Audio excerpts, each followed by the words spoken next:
हमारे ब्लॉक के सभी अधिकारी कर्मचारीगण, उपस्थित सभी महाप्रधानगण, जिला पंचायत सदस्य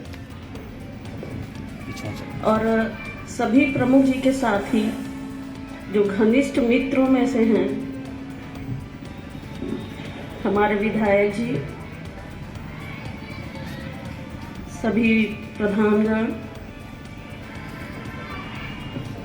सभी क्षेत्र पंचायत सदस्य जो फूलपुर और पवई से यहाँ विराजमान हैं, आज उन सभी का आभार प्रकट करती हूँ कि प्रमुख जी की पुण्यतिथि पर वो आए और इतना मान सम्मान दिया हमें, हमारे परिवार को। प्रमुख जी को नम आंखों से श्रद्धांजलि अर्पित करती हूँ।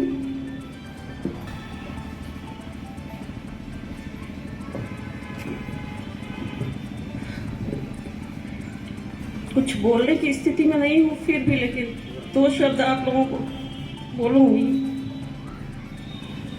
कि मेरी जिंदगी में दो ऐसे व्यक्ति हैं जो हमेशा मेरे साथ खड़े रहे।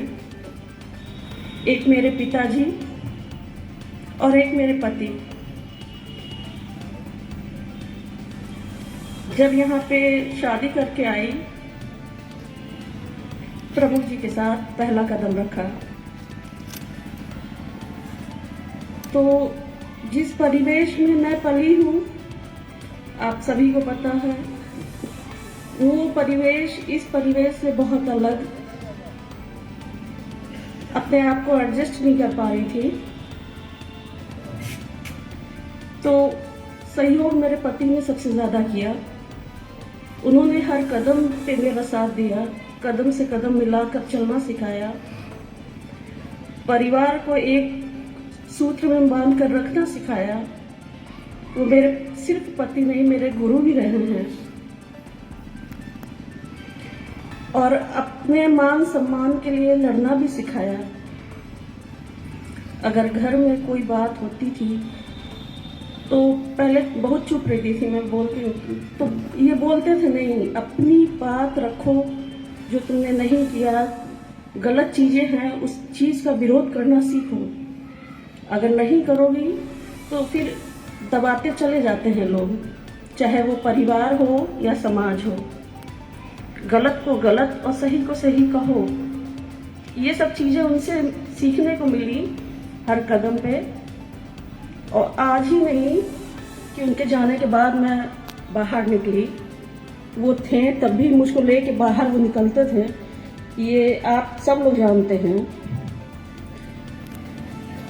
मैं पहली बार माइक पे तब बोली थी जब पवई का इलेक्शन था, वहां पे प्रमुख बनी, बैठे हुए थे, मेरे साथ उठ के चले गए और किसी ने माइक मेरे सामने ला के रख दिया। वो जानबूझ के चले गए हैं कि इसको माइक पे बोलना है। वो चाहते तो बोल सकते थे वहाँ पे मुझे एक ओवर करके, लेकिन मेरे सामने माइक ला के रख दिया गया कि प्रमुख जी बोलेंगी। और मेरी निगाह चारों तरफ उनको खोज रही थी कि प्रमुख जी कहाँ हैं, वो बोलें, मैं नहीं बोल पाऊंगी, लेकिन मन में था ये सब। लेकिन जब माइक सामने ला दिया गया तो एक उस परिवार की महिला हूँ कि मान सम्मान भी रखना है, तो बोलना पड़ा। कुछ भी बोला, उस समय क्या बोला नहीं पता मुझे, लेकिन बोला। वो साहस, वो पहला साहस माइक पे बोलने का प्रमुख जी ने हमें दिया।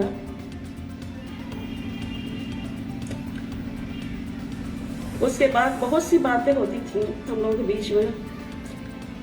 शायद जो पति पत्नी से थोड़ी परे होती थी, हम लोगों के बीच में बहस होती थी, लेकिन किसी भी इतिहास को उठा के हम लोग करते थे तो थोड़ा वो बताते थे, थोड़ा हम तो कुछ हम लोगों का बॉन्डिंग अलग थी।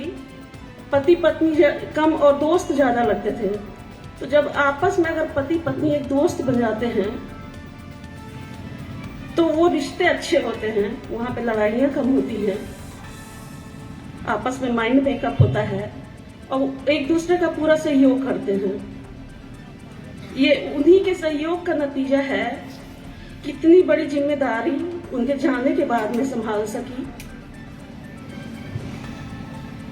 और हर कदम पे उनके जाने के बाद मेरे पिताजी ने साथ दिया।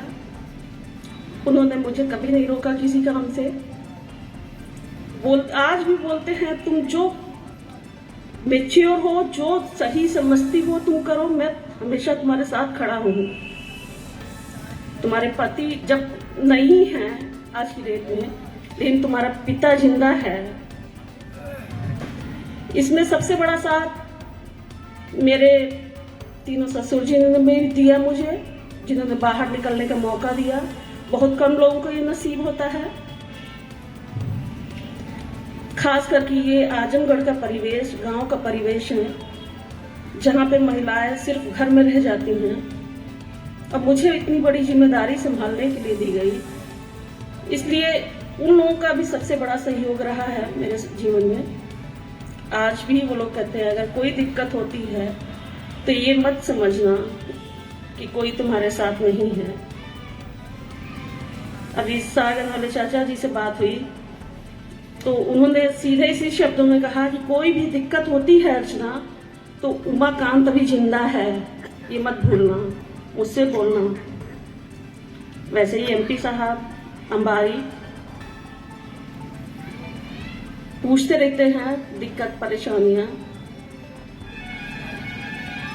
इन लोगों का भी सहयोग मिलता रहता है।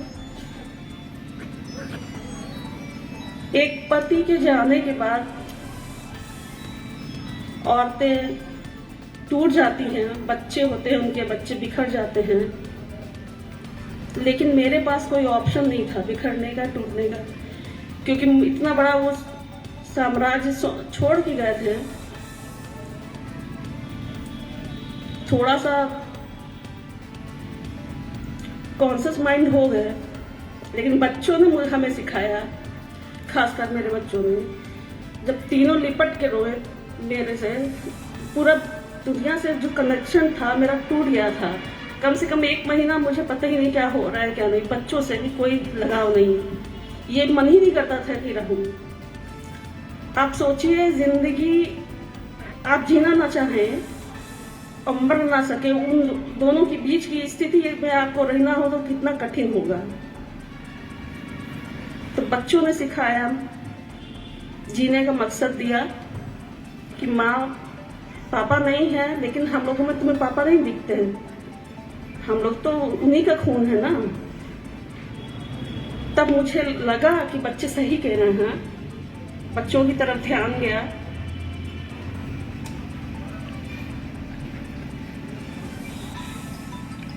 उसी समय से सारी जिम्मेदारियां संभाल ली। टाइगर भी बहुत छोटा था, उस लायक नहीं था कि संभाल सके। बहुत सी कठिनाइयां आई, परेशानियां आई, लेकिन कसम खा ली बच्चों से कि आंसू नहीं बहाऊंगी, बिना आंसू बहाए, क्योंकि पापा ने इतना कुछ किया है। अगर कोने में बैठ के आंसू बहाना हो तो बेकार है सब। अब मुझे करना है उनके लिए कुछ। उसी दम से कसम खाई कि बिना एक आंसू बहाए उनके सारे काम को अंजाम देना है। जो जो उन्होंने सोचा है उसको पूरा करना है। बच्चों को भी यही सिखाया। बच्चों में क्या संस्कार है क्या नहीं, ये उनके संस्कारों को देख के पता चलता है, माँ बाप ने जो दिया होगा। आप लोगों के आशीर्वाद से टाइगर के अब आप लोगों के बीच में आ गए हैं। आप लोगों का आशीर्वाद सदा रहा, सहयोग रहा, कदम से कदम मिला के रहें सारे लोग, और आगे भी यही चाहूंगी, सब साथ है। और ये जो बच्चा है टाइगर, ये सिर्फ मेरा या प्रभु जी का या हमारे परिवार का बच्चा नहीं है, ये बच्चा हमारी जनता का बच्चा है, आपके बीच का बेटा है, भाई है। जिस रूप में आप इसको स्वीकार करें, गलती हो डांट भी सकते हैं, समझा भी सकते हैं, बता भी सकते हैं। एक पिता बनकर, भाई बनकर और यही महिलाओं के लिए भी कहना चाहूंगी कि कुछ पति के जाने के बाद रहता है कि कुछ सही नहीं रहता है, लेकिन हिम्मत टूटनी नहीं चाहिए। अपना परिवार, अपने बच्चों को देखना चाहिए। कम से कम आज के परिवेश में महिलाओं को तो निकलना ही चाहिए। इस आगे कुछ बोल नहीं सकती, बस एक बात याद आती है, जब कृष्ण जा रहे थे वृंदावन छोड़ के, तो अपनी राधा से एक वादा लिया उन्होंने कि मेरे जाने के बाद तुम एक आंसू नहीं बहाओगी। तो आज वही वादा याद आता है कि मुझे आंसू बहाए बिना सारे काम करने हैं उनके छोड़े हुए। बस इससे ज्यादा बोल नहीं पाऊंगी। सभी का आभार, प्रणाम करती हूँ। जय हिंद, जय भारत।